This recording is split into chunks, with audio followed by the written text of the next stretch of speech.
Greetings, members, one and all of the Salivation Nation. What is junk silver, and how should you buy it?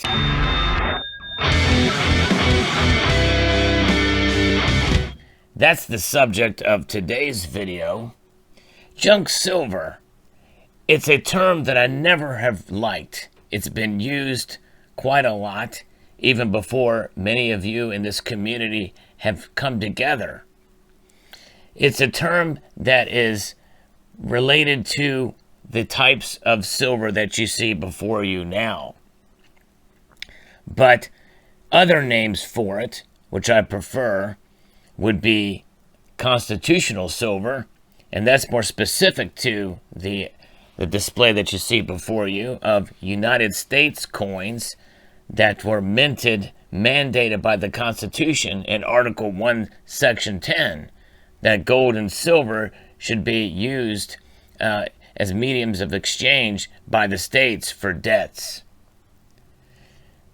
Another term might be 90% silver, and that is in relation to the silver content of the pieces that you see before you here, save for a few exceptions, which we will discuss later. But a more general term that I like would be spending silver. And that is essentially related to any coin from anywhere in the world that has been used as money in a given period of time. That runs the gamut because many nations around the world have been using silver as money for as long as they've been in existence. It's really only been until recent history that we've stopped using silver as money. And that's why I think so many of us in this community and that do acquire these pieces understand the historical significance of holding them and the history that it represents, because silver has been used as money for millennia, through epochs, through empires, through conquests. Silver has been used as money. And you see it in many different various forms and styles. And so we're going to further define this here, this spending silver, this constitutional silver specifically that you see before you here. But it can be translated to your nation as to the different amounts and styles that you see. Most people here in the United States do accumulate these as part of their stack, but they also recognize the historical significance of these particular pieces. And usually the way the styles that you see represented here are quite an amazing variety of styles that you can accumulate what's known as junk silver. We're going to explore those. But the first one is in the decennial separation of value related to the denomination of these pieces. For example, you can accumulate junk silver or constitutional silver in the form of a dime, which is just under 1/10 of an ounce, a quarter, which is just under 1/4 of an ounce, a $50, which is under 1/2 of an ounce, and a silver dollar, which is just over 3/4 of an ounce of silver. Those are the most basic denominations from which you can accumulate what's known as junk silver. And essentially, these pieces can be acquired based off of their precious metal value. They are stripped and are not considered numismatic in their value or collector value. And that's really the key definition of what junk silver is. It is a way to accumulate silver from previously circulated, or in some cases uncirculated, coins from a particular nation. And in this case, the United States of America, we have the different types that you see before you that are separated by denomination, and that makes it easy to accumulate silver at a very low price. And it's why I've always mentioned that there's pretty much always a way to be able to accumulate silver, because you can get it for very little over spot, and to be able to accumulate and preserve your wealth in that manner. More on that later, on how to actually purchase these.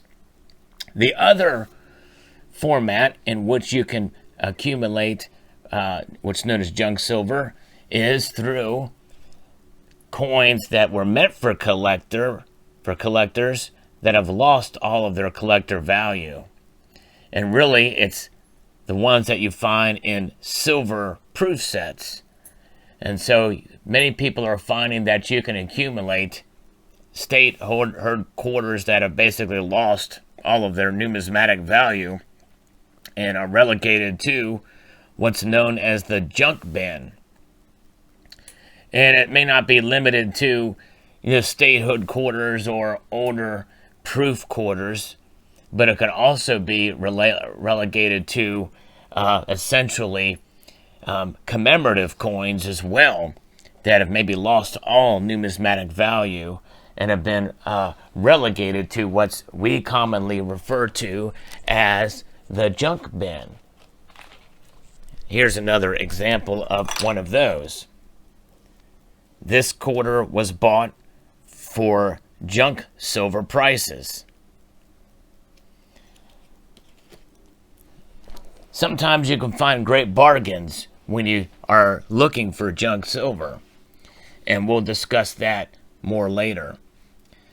So there you have essentially the definition. Junk silver is by and large old circulated or uncirculated coins from the era when silver was used as a medium of exchange, or modern silver coins that have lost all numismatic value. Their value, or their price really, is based off of their precious metal content, their silver content. And that is the important key difference.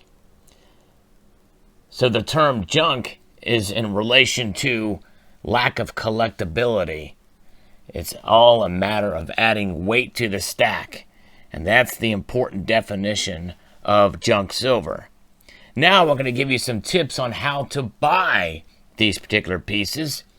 And for coins like this, when you get them for very little over spot, and they're very nice looking to add to the stack, I tend to gravitate towards these. But also, if you can find coins like this that have historical value to them based off of their precious metal weight alone, you've really done a fine job in kind of diversifying your stack to be able to accumulate these pieces. But I want to caution you as the first tip in buying what's known as junk silver. And that is to very rarely, I'm not saying never should you, because sometimes there are some great deals out there, but my preference is to very rarely buy junk silver online, sight unseen, unsearched. And the reason is because many times you can go through and you can, if you buy it sight unseen, you may get a coin such as this. And though this is really not considered a horrible example, but this is probably one because I tend to really pick through the ones that I buy. This would be an example of a slick, or one that is worn greatly. And those are known as slicks because they're basically, most of the design has been worn off of them and they become slick to the fingers or against each other. And the reason why you want to avoid these is because when you compare the thickness and the weight of them, they have lost some weight.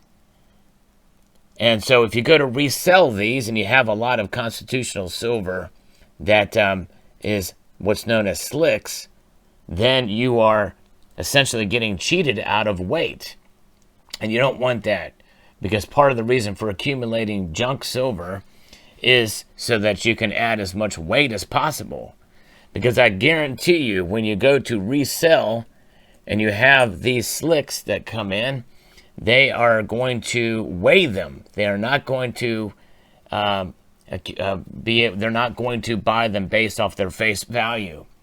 Because another way that you buy, or the primary way that you buy constitutional silver or junk silver, is based off the face value. In other words, when you go to buy quarters, dimes, nickels, or dollars, they usually charge you by the face value.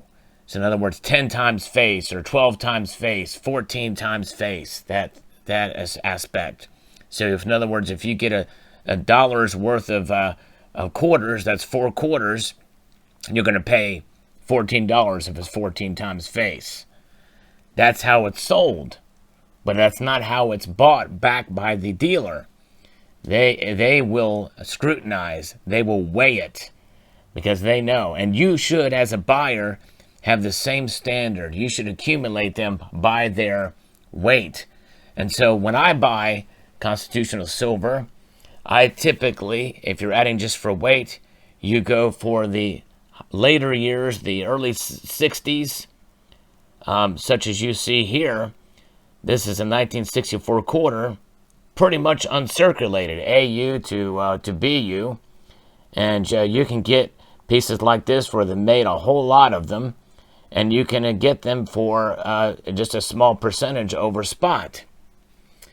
And as most of you have been following my tubular journey, that's exactly what I've been doing with these $half here, these 1964 $half.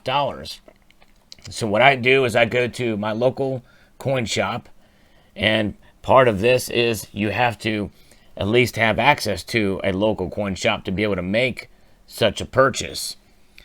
If you don't have that benefit, then you have to be a bit more careful.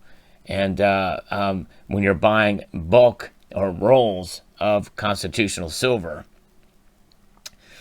And so the case is, whenever you're looking for these things, you want to be able to scrutinize and buy some of the later dates. I think that's one easy way.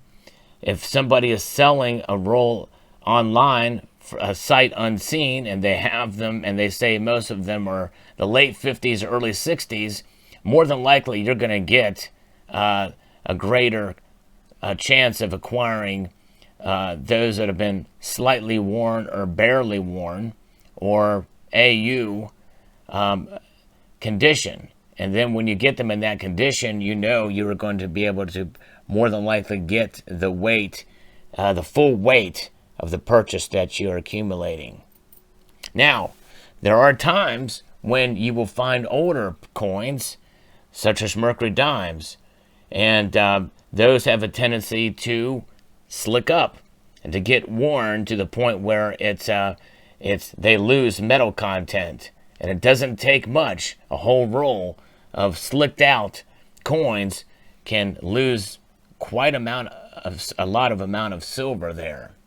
And so what I would suggest doing is what I do many times, sometimes to the chagrin of the local coin shop store owner and employees, is I cherry pick out. That's what I've done with some of these, and I find pieces that they have, and I find the best of conditions that they have there and buy them.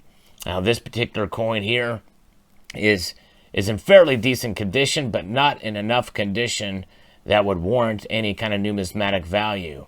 You want to find that edge, and obviously this has been worn. There's some loss of metal here, but not enough to really have that much of an effect. I could resell that for a good price. Barber dimes, the Barber series, are the ones that tend to wear out the quickest, and you have the more tendency to find slicks for these. So if you find a roll or so of Barber dimes, quarters, or halves online, the chances of you finding slicks are greatly increased.